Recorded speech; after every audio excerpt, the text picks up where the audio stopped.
சில நேரங்கள் கடினமான வார்த்தைகளை நம்ம பெத்த பிள்ளைகளை பார்த்து பேசுறோம்.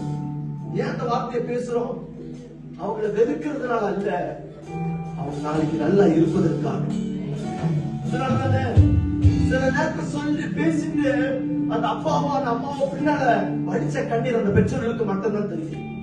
நம்ம பிள்ளைங்க நினைக்கிற சில அப்பா அம்மா பயங்கரமா அடிச்சிடுறாங்க, பயங்கரமா திட்டிடுறாங்க, பயங்கரமா வார்த்தையை விட்டுறாங்க, பேசிடுறாங்க.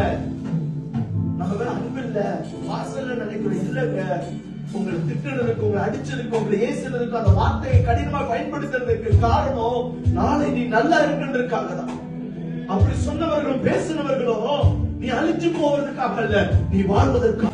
ஆனா இப்படி என் மகள்கிட்ட பேசிட்டு, இப்படி என் மகள்கிட்ட பேசுறேன்னு சொல்லி பின்னால் அவங்க வெடித்த கண்ணீர் உனக்கு தெரியுமா? பின்னால் அவங்க பட்ட வருத்தங்கள் உனக்கு தெரியுமா?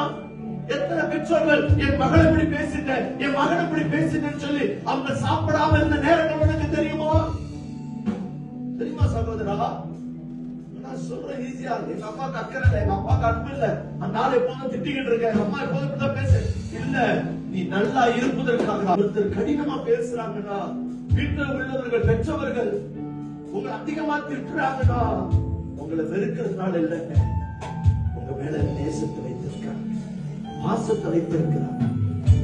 எனக்கு தெரியுங்க எத்தனை பெற்றோர்கள் தன் பிள்ளைகளுக்கு முன்பாய் சில நேரங்கள் அந்த அன்பை காட்ட முடியாம அவங்க பின்னால் வடித்த கண்ணீர் உனக்கு தெரியும். சிலர் சொல்லுவாங்க, எங்க அம்மா இப்படி தூக்கி எறிஞ்சு பேசிட்டாங்க, எங்க அப்பா இப்படி தூக்கி எறிஞ்சு பேசிட்டாங்க.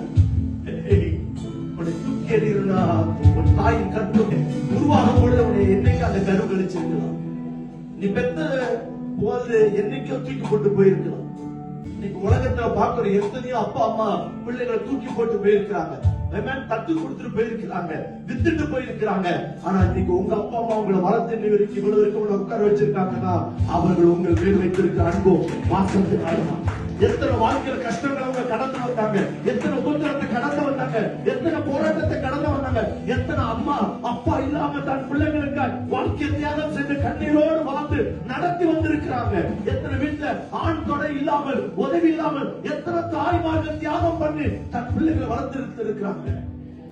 அதெல்லாம் அவங்க மேல வைத்து அன்பு பாசம். உங்களை வெறுக்கலங்க, புரிந்து கொள்ளு.